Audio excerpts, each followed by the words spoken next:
আসসালামু আলাইকুম। আবার হাজির হয়েছি নতুন টিউটোরিয়াল নিয়ে। তবে আজকে এই ছোট্ট একটা টিউটোরিয়াল নিয়ে আসছি যেই আমরা অনেক সময় যে টেক্সট ইফেক্ট কীভাবে ব্যবহার করতে হবে সেটা জানি না। আমরা আজকে দেখাবো যে সকল টেক্সট ইফেক্ট ইলাস্ট্রেটরে করা অর্থাৎ ইপিএস ফাইল কিংবা এআই ফাইল সেটা কীভাবে আপনি ব্যবহার করবেন। একদম খুব সহজ, সেটাকে আপনি বিভিন্নভাবেই ব্যবহার করতে পারবেন। আর আগামীতে নিয়ে আসবো যে টেক্সট ইফেক্ট আপনি কীভাবে বানাবেন, একেবারে A to Z একটা গাইডলাইন থাকবে এবং আপনি খুব সহজেই টেক্সট ইফেক্ট তৈরি করতে পারবেন। তো চলুন আজকে দেখি যে আমাদের টেক্সট ইফেক্টগুলো আপনি কীভাবে ব্যবহার করবেন। আমার এখানে কয়েকটা টেক্সট ইফেক্ট রয়েছে, তা আমি একটা ইফেক্ট দেখালেই আপনি বুঝতে পারবেন যে টেক্সট ইফেক্টটা আপনি কীভাবে ব্যবহার করবেন। সাপোজ ধরেন আপনি এই টেক্সট ইফেক্টটা আপনি ব্যবহার করতে চাচ্ছেন, এক্ষেত্রে আপনি কীভাবে ব্যবহার করবেন। তো ধরে নিন আপনি এই টেক্সট ইফেক্টটা ব্যবহার করবেন একটা বাংলা লিখাই। তো প্রথম সিস্টেম হচ্ছে এভাবে, আমি একটা ফন্ট নিয়ে লিখি একটু ছোট লেখা। আপনি এই লেখাটা লিখলেন, এটাকে বড় করলেন, ফন্ট চেঞ্জ করে দিলেন আপনি এটাকে। এটা আপনাকে যেটা করতে হবে অবশ্যই বোল্ড একটা ফন্ট নিতে হবে। ওকে, এখানে টেক্সট ইফেক্ট ব্যবহারের ক্ষেত্রে আমি দুটা জিনিস টেক্সট কপি করলাম, তারপরে দেখাবো কি হচ্ছে মূলত।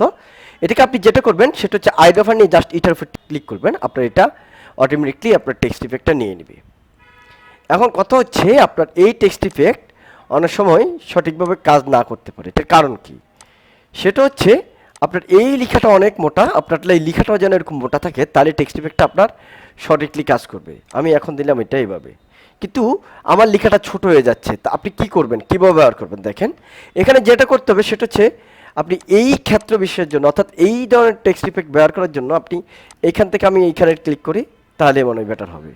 ওকে, এখন টেক্সট ইফেক্টটা পারফেক্টলি বসেছে, কারণ এর আগে যেটা ছিল সেটা হচ্ছে আমার এখানে টেক্সট অর্থাৎ লিখার ইফেক্ট ছিল, এই জন্যে সে বারবার ফন্টটাকে ছোট করে ফেলেছিল। আচ্ছা, এবার দেখাই আরেকটা উপায়ে যেভাবে আপনি কীভাবে টেক্সট ইফেক্টটা ব্যবহার করবেন।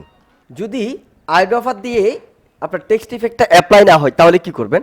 আইড্রপার আপনি ডবল ক্লিক করবেন, ডবল ক্লিক করলে এই অপশনটা আসবে। এখানে যে এপিয়ারেন্স অনেক সময় টিকমার্ক থাকে না, তখন আপনি এপিয়ারেন্সে টিকমার্ক দিয়ে দিবেন, এইখানেও টিকমার্ক দিয়ে দিবেন, তাহলে আপনার অটোমেটিকলি এই যে টেক্সট ইফেক্টটা কাজ করবে। কিন্তু আরেকটা ওয়ে রয়েছে, সেটা কীভাবে করবেন? আপনি ধরেন এই ইফেক্টটাকে বা এই ইফেক্টটাকে সিলেক্ট করলেন, সিলেক্ট করার পরে উইন্ডোতে যাবেন, উইন্ডোতে গিয়ে গ্রাফিক স্টাইলে যাবেন। গ্রাফিক স্টাইলে গিয়ে আপনি যেই লেখাটা রয়েছে এই লেখাটা সিলেক্ট করে এখানে জাস্ট এই যে রয়েছে নিউ গ্রাফিক স্টাইলে ক্লিক করে দিবেন, তাহলে আপনার এখানে এই গ্রাফিক স্টাইলটা এসে যাবে। তারপর আপনি লেখাটা ধরলেন, জাস্ট এখানে গিয়ে গ্রাফিক স্টাইলে গিয়ে আপনি স্টাইলটা সিলেক্ট করে দিলে আপনার লেখাটা অটোমেটিকলি চেঞ্জ হয়ে যাবে।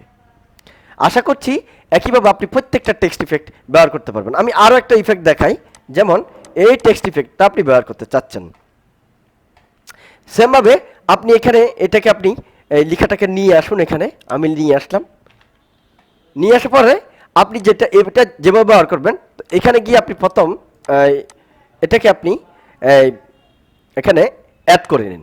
ওকে, ডান। এবার আপনি লেখাটা সিলেক্ট করুন, সিলেক্ট করার পরে এবার এখানে যান, আপনার যেই স্টাইলটি যে গ্রাফিক স্টাইলটি আপনি বানিয়েছেন সেটাতে ক্লিক করুন, আপনার এটা লেখাটা অটোমেটিকলি ওই স্টাইলে নিয়ে নেবে। আশা করছি এখন থেকে আপনারা আমাদের টেক্সট ইফেক্ট আনন্দের সহিত ব্যবহার করতে পারবেন। আশা করছি এখন থেকে টেক্সট ইফেক্ট ব্যবহার করতে আপনার আর কোনো ঝামেলা হবে না।